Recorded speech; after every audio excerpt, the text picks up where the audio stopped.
Hallelujah. Uye pachechi pano. Ngatingataureka uye Baba Gondo. Ndi pano pachikoro. Ngativafarire Baba Gondo. Baba Gondo ngavafarire. Ndangonakidzwa. Unoziva kunonzi kunakidzwa. Ndanakidzwa.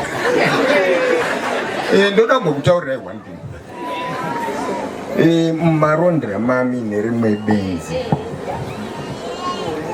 raiti rikasvika raingoimba zvibvunze ugere ipapo zororo nderevatsvene ukana ukafa unoendepi zororo nderevatsvene.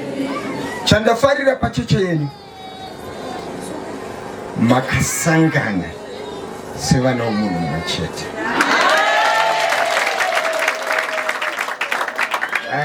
Hakuna Shona, hakuna Ndebele, hakuna Mukaranga, muri vana vomunhu mumwe chete.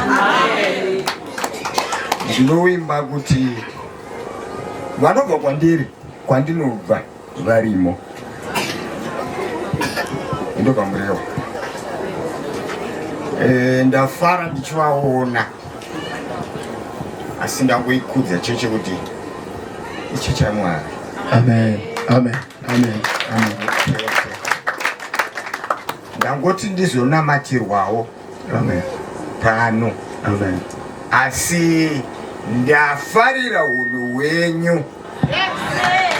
Dzokai zvakare.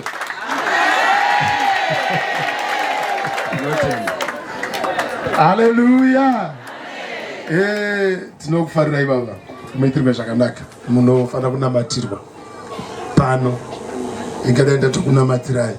Ndozvandinowanzoita asi chirega tiko pamwe chete nevamwe. Hallelujah. Amen.